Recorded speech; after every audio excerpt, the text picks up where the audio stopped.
queridos amigos y amigas, ¿cómo están? ¿Cómo anduvieron durante esta semana? Tenemos nuestro rato semanal Rumbo Norte, esta media horita en donde los llevo de paseo por los lugares más lindos de Argentina y además conociendo gente que forma parte de nuestro país y que lleva adelante su vida, su emprendimiento, nos abren las puertas de sus casas, de sus vidas y las comparten junto a todos nosotros.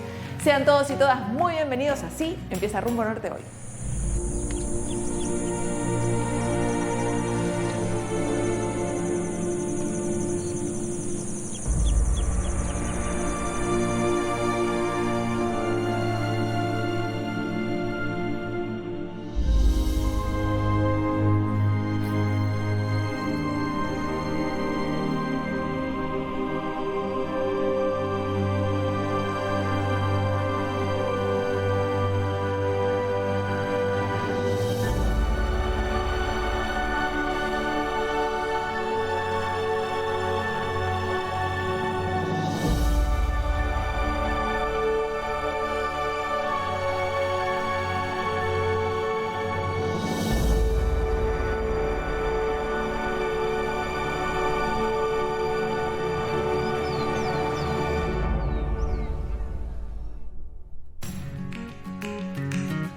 Cecilia Jiménez es descendiente de una familia que lleva la música en su ADN, lo que significó que además de ser su pasión, la música fue su camino profesional. Cecilia, quien en un momento de su vida partió de Formosa a Buenos Aires, llegó a tocar en el Teatro Colón. Hoy es líder de la banda Cecilia y el Señor Vinilo, donde el rock y el folclore se cruzan exquisitamente en una combinación inaudita. Sus canciones son experiencias sonoras extraordinarias. Durante 2021 fueron elegidos entre más de 1.200 bandas de todo el país para participar del emblemático festival Ciudad Emergente.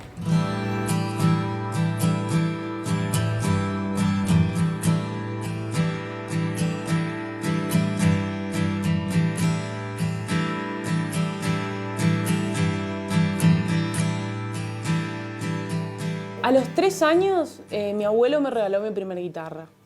Mi abuelo Miguel Pereiro, gran carpintero, luthier y un músico que él tocaba todos los instrumentos. Era como la oveja negra de su familia porque eran todos músicos del tango, todos muy zarpados. Él también, pero él era más bohemio. Él era más abierto, a él le gustaba la música, no es que le gustaba el tango.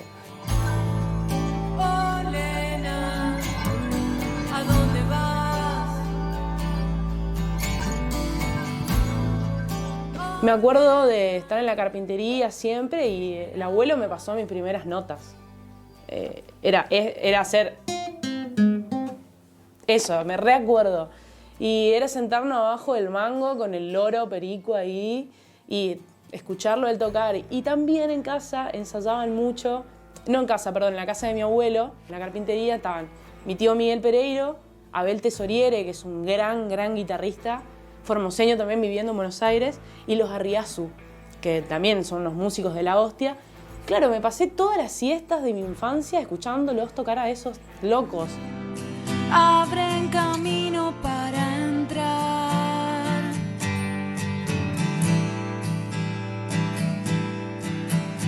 Tocaba mucho en la iglesia o hacía cosas así, pero nunca flashé en dedicarme a la música, ¿no? No sé, en salir a tocar o hacer mis canciones, jamás. Entonces en ese momento quería ser productora. Entonces me fui a los 17, me fui a Buenos Aires a estudiar producción musical. Días de soledad, ya no me siento en casa. Mi papá se quedó como un mes conmigo para ver qué onda y terminé volviendo porque era muy chica. Era muy chica y me asustó tanta data, me parece.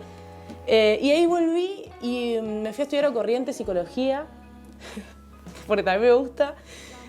Y no, bueno, la verdad que Corrientes fue pura joda, no estudié nada. Y volví y empecé a dar clases acá en Mozart, en el Instituto Mozart.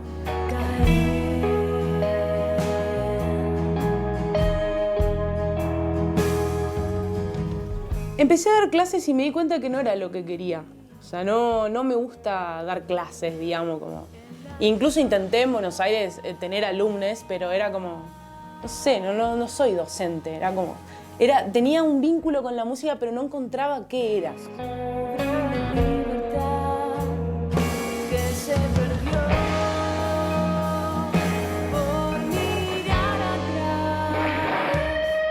Cuando me vuelvo a Buenos Aires y empiezo a estudiar musicoterapia, un día, yo iba a la facultad, iba a la UBA, un día compro un charango por Mercado Libre, así arranca, te juro. Compro un charango por Mercado Libre y cuando me voy a buscarlo, me dice el chabón, me quedo hablando con el loco, con Marcos, me quedo hablando con él y era el baterista de la ex Zimbabue, de la banda de reggae. Y como que pegamos una onda y empezamos a charlar y me dice que ellos estaban buscando a alguien que cante, a una piba que cante, pero que también toque la guitarra. Esta herida mortal no para de sangrarme y me voy a quedar. Ahí empezó todo, dejé la facultad, empecé a andar de gira, me hice las rastas, te vi hasta acá y empecé, o sea, me enganché con el reggae, no sé.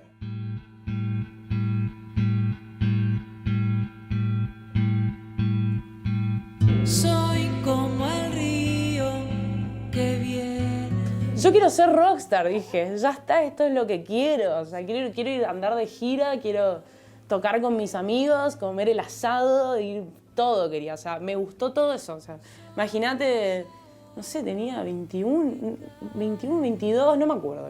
Soy muy mala para los números.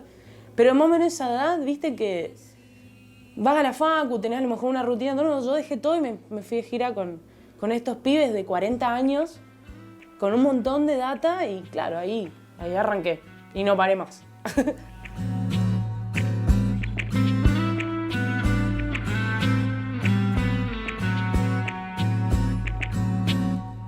Soy como el ave. Y en el 2015, en San Telmo, conocí un grupo de brasileros, venezolanos y demás, y armamos una productora que se llamaba Cultura Guateque, donde todos los domingos en un, no me acuerdo el lugar, Patio Seiza, muy hermoso, un lugar divino, nos dieron el espacio para empezar a hacer ciclos. Entonces todos los domingos salíamos a repartir en panfletitos buscando artistas. Entonces armábamos el sonido en la terracita, que estaba buenísima, y venían así gente, vinieron artistas de Australia, Alemania, o sea, re loco era la cantidad. Y ahí siempre, al final, surgía como una especie de zapada. Y ahí tocaba. Y así lo conozco a Nano, que Nano es mi hermano y compañero musical. Con él fue la primera vez que tuve una conexión muy zarpada de poder abrirme mi sensibilidad musical o vulnerabilidad, lo que sea. Y él me dijo, che, mostrame las cosas que vos haces.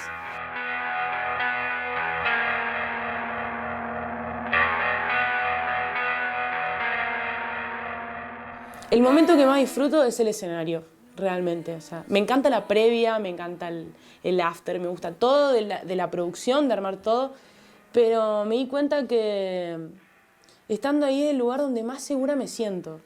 Hoy no quiero llegar a vos.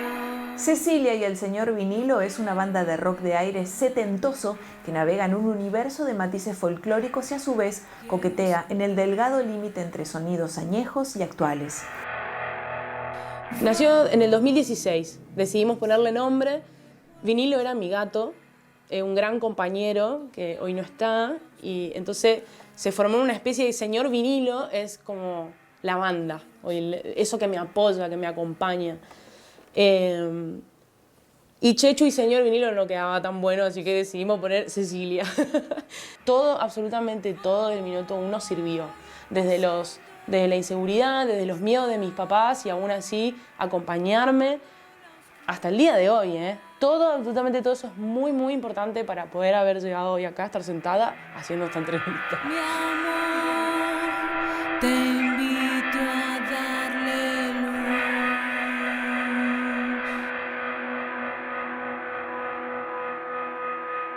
Y ahora nos encontramos nuevamente en este recorrido en el tiempo que es Expedición Rumbo Norte.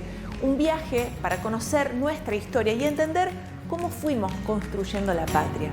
En esta oportunidad y de la mano del doctor Ignacio Telesca, viajamos hasta el siglo XIX para ir de expedición a lo que fue la fundación de Formosa, que está íntimamente ligada a la guerra de la Triple Alianza.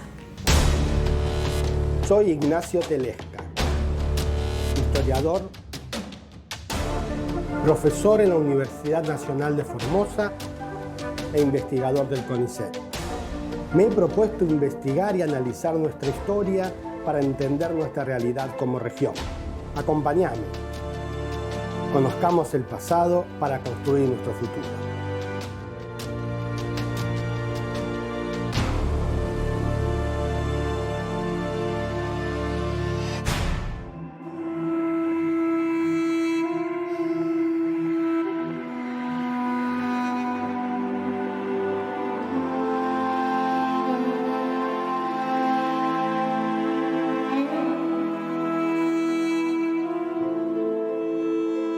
La fundación de Formosa está íntimamente relacionada con la guerra de la Triple Alianza, esa contienda que enfrentó a Paraguay contra Argentina, Brasil y Uruguay y se desarrolló entre 1864 y 1870.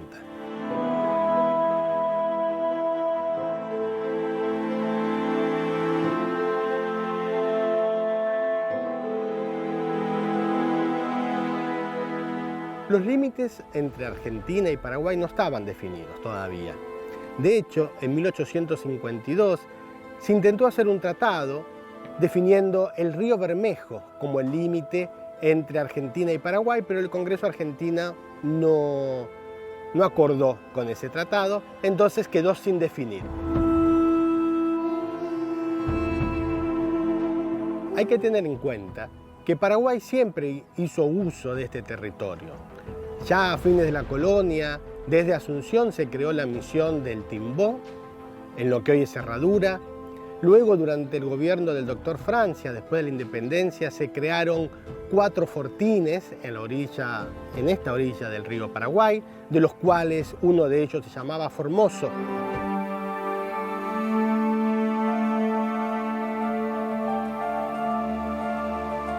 Durante la guerra contra la Triple Alianza, precisamente el 1 de mayo de 1865, se firmó un tratado, conocido como el Tratado Secreto de la Triple Alianza. En ese tratado, uno de los artículos definían cuáles irían a ser los límites entre Paraguay y Argentina y entre Paraguay y Brasil. Entre Paraguay y Argentina se fijaba como límite el río Paraguay. Es decir, que todo el Chaco, el boreal, el central, el austral, iría a pertenecer a la República Argentina.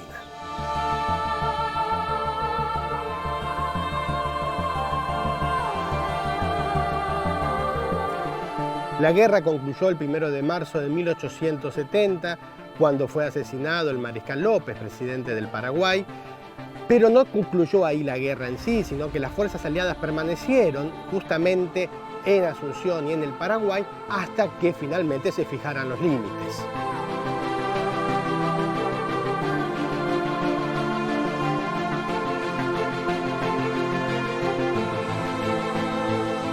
En 1872, hace precisamente 150 años, el presidente de Argentina, que en ese momento era Domingo Faustino Sarmiento, decide crear la gobernación del Chaco.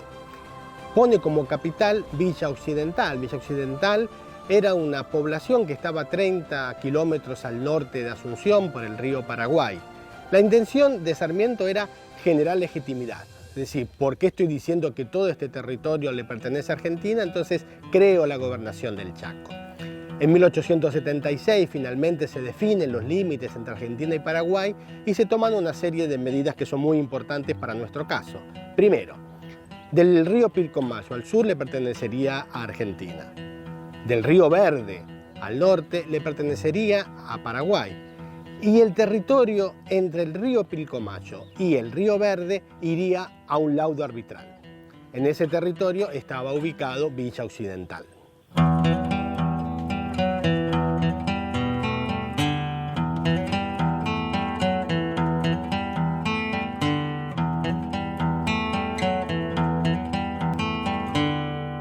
En 1877 se destina como el árbitro al presidente de Estados Unidos, Rutherford Hayes, y él se pone a trabajar, le da un año de tiempo a cada una de las partes para que presenten sus fundamentos. Finalmente, en mayo de 1879, el Paraguay tomó posesión de Villa Occidental, la rebautizó como Villa Hayes, y en esos meses previos, entre marzo y abril, la población que vivía en Villa Occidental se trasladó a lo que hoy es Formosa.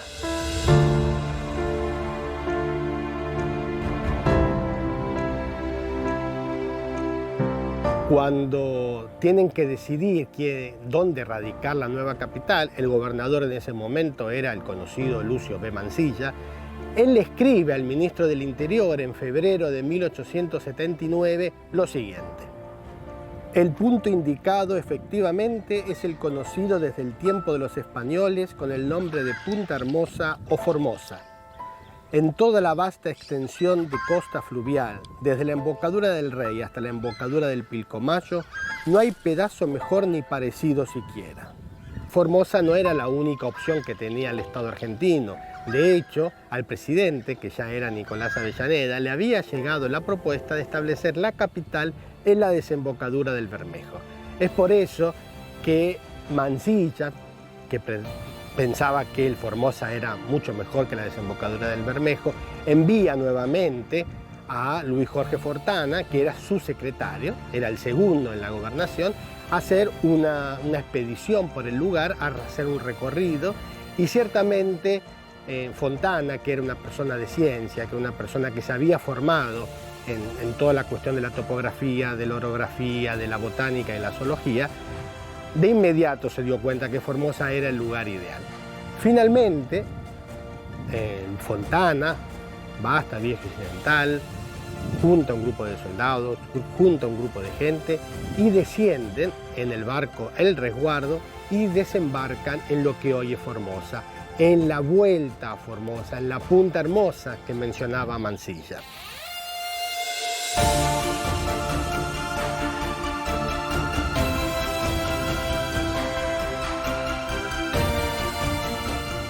Eso fue el 28 de marzo de 1879.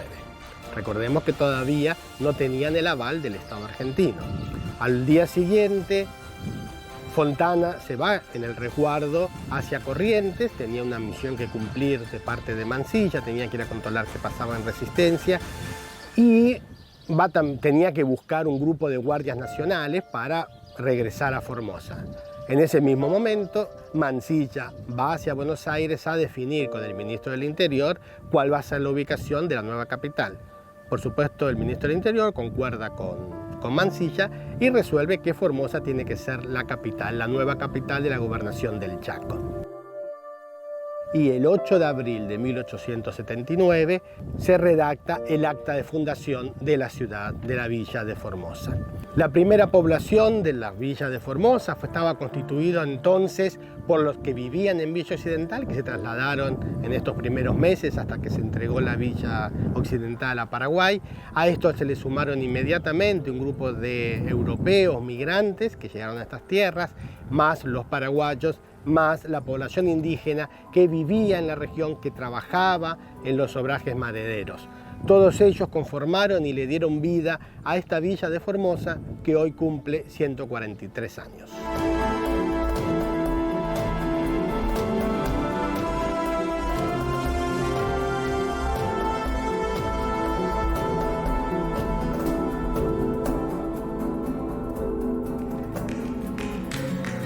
Fabricio Rolando Rojas vive en la localidad de Laguna Nainec, es estudiante secundario y líder de la banda de rock Blues Guaripola, un proyecto musical que lleva adelante junto a sus amigos. A Fabricio siempre le interesó la música, dio vueltas y vueltas, hasta que tomó la decisión de aprender, de formalizar ese sueño que siempre tuvo. Así fue que empezó a tomar clases y una vez que despegó vuelo, no paró más. Fabricio es autodidacta e incentivó a sus amigos a formar esta banda que tiene un enorme potencial. Aquí se los presento.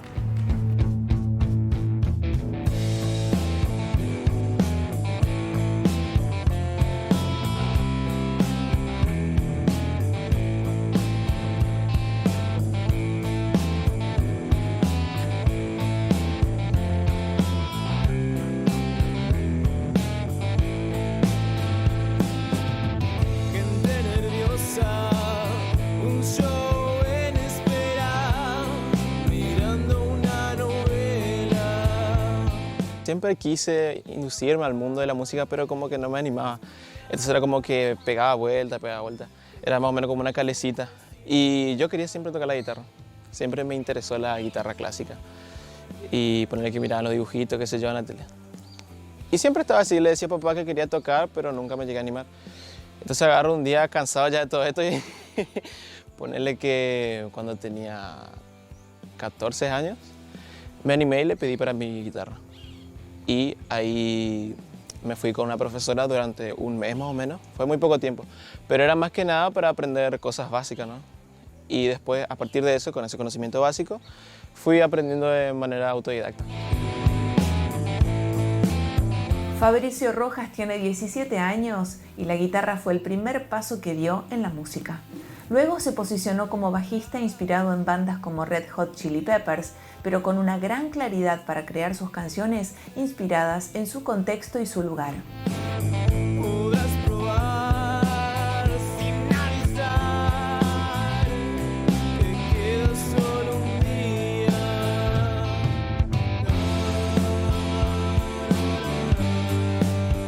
Y el siguiente paso para mí, creo yo que fue nutrirme de toda la música que pueda, escuchar música, muchas bandas. Y en parte de eso agarré inspiración.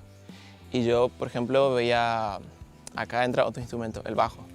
Yo veía bajistas de bandas como los Red Hot Chili Peppers o Queen y me llamaba la atención y me decía, eso que estoy viendo no es una guitarra, es otro instrumento. Y en base a eso me inspiré para conseguirme mi propio bajo. Después de un año y algo aprendiendo a tocar la guitarra, me conseguí mi propio bajo. Y en base a eso practicaba. Y llegué a tener mi propia técnica y todo eso. Pero acá en esta zona, por ejemplo, no es muy usual que haya bandas ni ninguna agrupación así del estilo de rock. Son más que nada de folclore. Y justo resultó ser que en el colegio estaban organizando un evento de muestreo. En ese evento de muestreo a mí se me dio la oportunidad de poder presentarme con un grupo por primera vez. Entonces nos pusimos a buscar algunos músicos que nos puedan ayudar.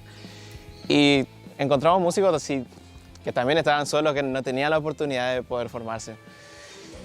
Y presentamos 3 canciones en ese evento.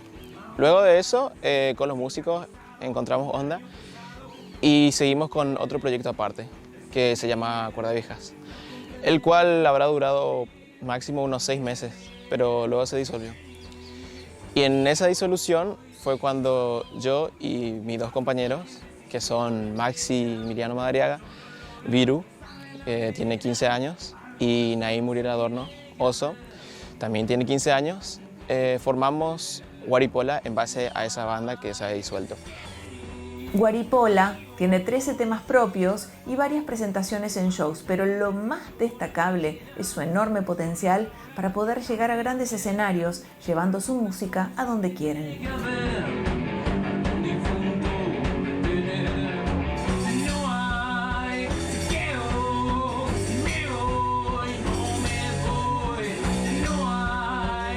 Guaripola es... Para encontrar el nombre tardamos mucho. No sentíamos que encontramos algo que le quede perfecto. Hasta que nos pusimos a fijarnos en lo que teníamos prácticamente al frente, que es justamente este canal que pasa por toda la laguna de Neinec, que es un canal extenso que se llama Guaripola. Se cree que se llama así porque los originarios se juntaban en cierto punto del canal a tomar la que es la bebida Guaripola, la caña con coca. Y es en base a eso, este canal. Porque justamente por allá donde están aquellos árboles es donde nos juntábamos a charlar y fue surgiendo lo de la segunda banda. Y creo que tuve la suerte de que todo ese golpe creativo me llegó justo cuando era inicio de pandemia. Esta banda surgió todo a inicio de pandemia y tuve la suerte de que me llegó ahí. Y compuse mi primera canción en base, o sea, era todo muy básico, ¿no? La temática era agarrar una progresión de acordes muy típica en todas las canciones, pero hacerla al revés. Y en base a eso veía qué pasaba. O sea, no tenía ninguna, ¿cómo te digo? Expectativa, nada. Era a probar. Y compuse mi primera canción que se llamó Idea Industrial. Esta tuvo varios borradores de letra, de acordes, le corregí algunas cosas. Hasta que después, un día en un ensayo, la presenté frente a mis otros compañeros y intentamos pasarla de la guitarra criolla y la voz a la banda completa. Pero fue básicamente eso, un golpe gigante de creatividad que me vino en una etapa muy favorable.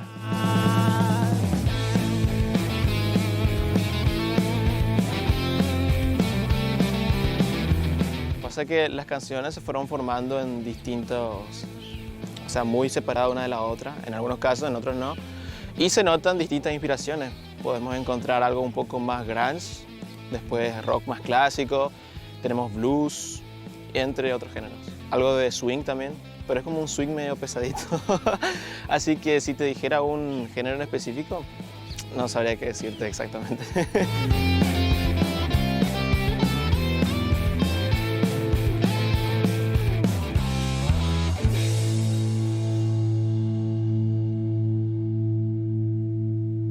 Llegamos al final de nuestro paseo semanal. La semana que viene nos volvemos a encontrar, pero recuerden que pueden seguirnos en Instagram, somos @rumbonortetv, y a partir de ese contacto podemos estar comunicados, pueden hacernos sus sugerencias. Cuídense mucho y hasta la semana que viene. Chao.